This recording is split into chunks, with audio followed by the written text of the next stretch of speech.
اعوذ باللہ من الشیطان الرجیم، میں اللہ کی پناہ چاہتا ہوں شیطان مردود سے۔ بسم اللہ الرحمن الرحیم، شروع کرتا ہوں اللہ کے نام سے جو بڑا مہربان نہایت رحم والا ہے۔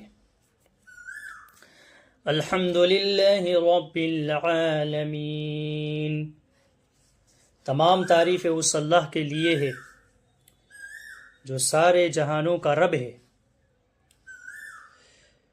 دنیا میں اگر کسی چیز کی تعریف کی جائے، کوئی ایسی چیز ہو جو تعریف کے قابل ہو، تو حقیقتاً وہ تعریف اللہ ہی کی ہوتی ہے، کیونکہ اللہ تبارک و تعالیٰ نے اسی کو پیدا فرمایا ہے۔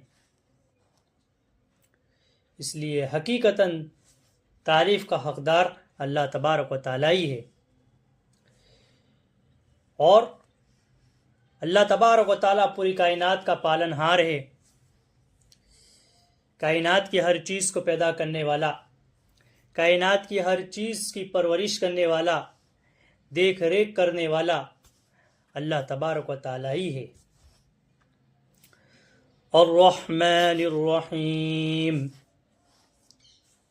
اللہ بڑا رحمان اور رحیم ہے۔ رحمان سے کیا مراد ہے؟ رحمان سے مراد یہ ہے کہ اللہ تبارک و تعالیٰ کی رحمت پوری دنیا میں عام ہے۔ جو لوگ اللہ تبارک و تعالیٰ کو نہیں مانتے، اللہ تبارک و تعالیٰ کا انکار کرتے ہیں، اللہ تبارک و تعالیٰ کے ساتھ کسی دوسرے کو شریک کرتے ہیں، جس کو مشرک کہا جاتا ہے، اور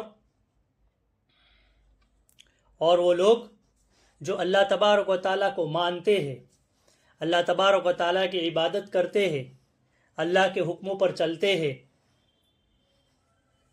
اور وہ لوگ جو اللہ تبارک و تعالیٰ کی نافرمانی کرتے ہیں، گناہ کرتے ہیں، اللہ کو ناراض کرنے والے کام کرتے ہیں، پھر بھی اللہ تبارک و تعالیٰ ان تمام لوگوں پر رحم کرتا ہے۔ اللہ تبارک و تعالیٰ فوراً ان کو پکڑتا نہیں ہے، بلکہ اللہ تبارک و تعالیٰ ان کو مہلت دیتا ہے۔ اس لیے فرمایا کہ اللہ تبارک و تعالیٰ بڑا رحمان ہے۔ رحیم سے کیا مراد ہے؟ رحیم کا کیا مطلب؟ رحیم کا مطلب یہ ہے کہ مرنے کے بعد اللہ تبارک و تعالیٰ کی رحمت صرف مسلمانوں پر اور ایمان والوں پر ہوگی۔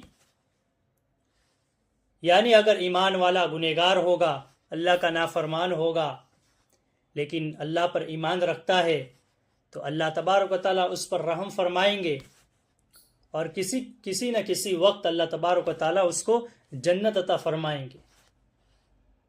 لیکن جو لوگ کفر کی حالت میں مرے ہیں، شرک کی حالت میں مرے ہیں، تو ان لوگوں پر رحم نہیں ہوگا۔ اللہ تبارک و تعالیٰ ان کو مرنے کے بعد ہمیشہ ہمیشہ کے لیے جہنم میں ڈال دیں گے۔ مالک یوم الدین، بدلے کے دین کا مالک ہے۔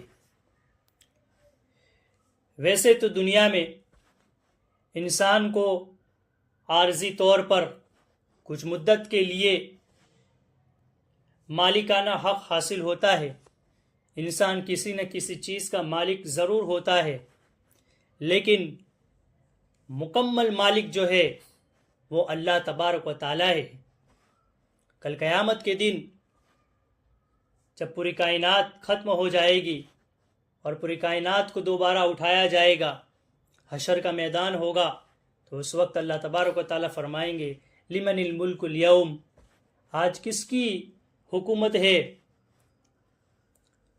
اس وقت اللہ تعالیٰ فرمائیں گے للہ الواحد القہار، اللہ تبارک و تعالیٰ ہی مالک ہے۔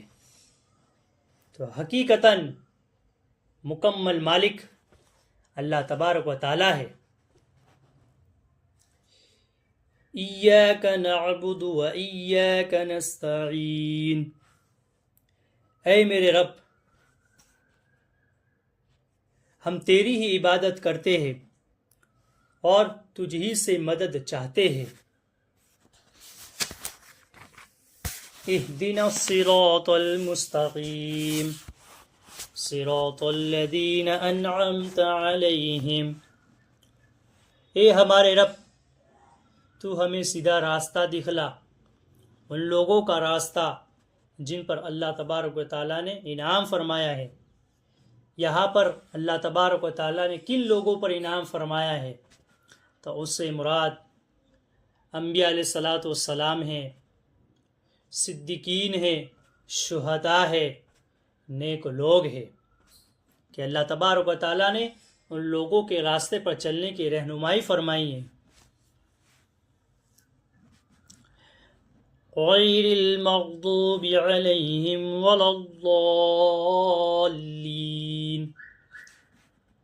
نہ کہ ان لوگوں کے راستے کی طرف ہدایت عطا فرما جن پر تیرا غضب نازل ہوا، اور نہ گمراہ لوگوں کے راستے کی طرف.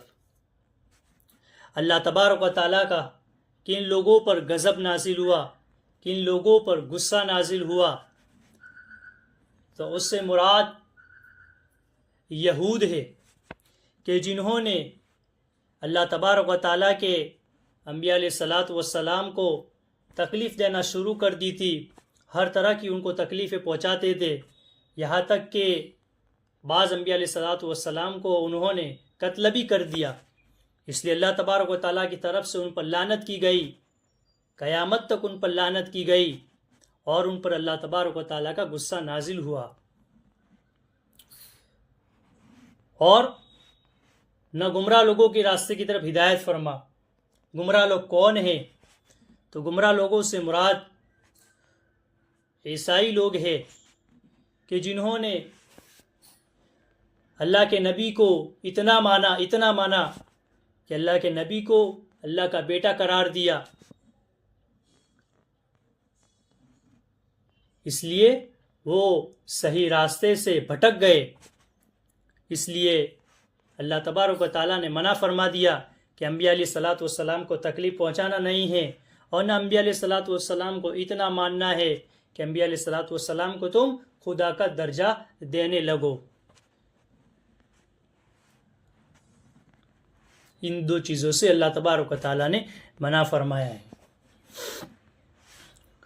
صدق اللہ العظیم.